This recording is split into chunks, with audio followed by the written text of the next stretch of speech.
My name's Chris Crossgrove. I've been asked by Olympus to come here and share some stories how we used the PEN camera on the film Secretariat.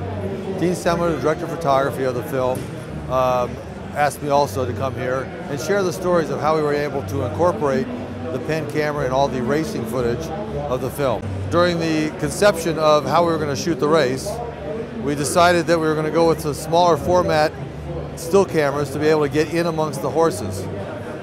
We ended up using originally a pool pole, very highly sophisticated stuff, and we found that the fiberglass painter's pole was the best way to go. But we were able to get some angles and perspectives that I don't know how we could have gotten any film camera in those positions. We compared this camera to a cam, which is a 16mm camera. We found that that was too large, cumbersome, and possibly dangerous to the horses and jockeys. We tried a Iconics type camera and some larger film cameras, and then we ended up trying this camera. Once we got the results back, looking at it in e-film, Dean had made the decision that this camera was the way to go. And to be honest, I was very pleased because it's lightweight. It was allowing me to maneuver amongst the horses and the jockeys, and everyone stayed very safe. The results were amazing. If you see the film, you'll see some angles that you have never seen before. It's really opened up an avenue for filmmakers to be able to have options to using the larger film format cameras.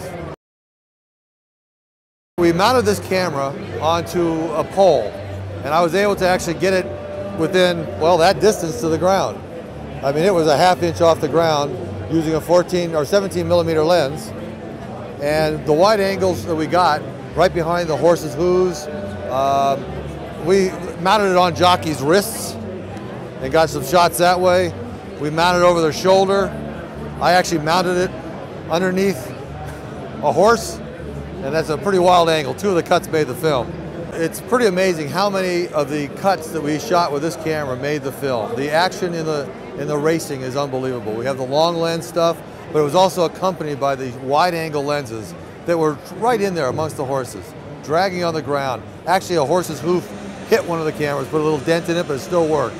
We were able to get it within 4 or 6 inches of the horse's face, eyeball, nostril.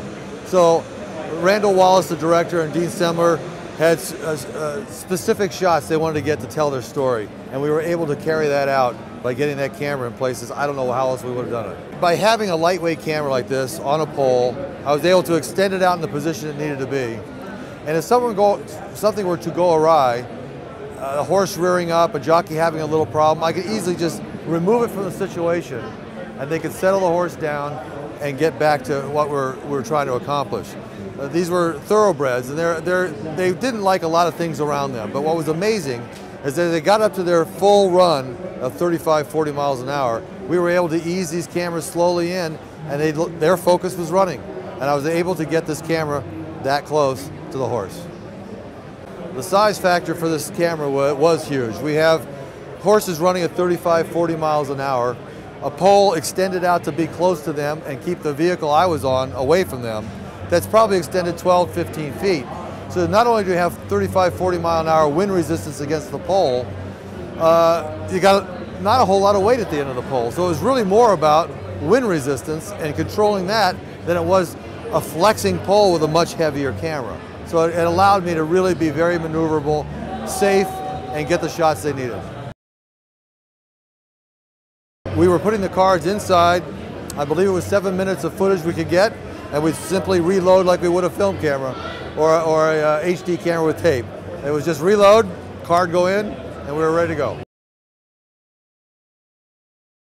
I was able to get a monitor on the pole so I could see what we were doing, and we would put the frame lines of the aspect ratio we were shooting, and I would compose for that. So they're actually extracting the center section of the frame out of what this camera captured.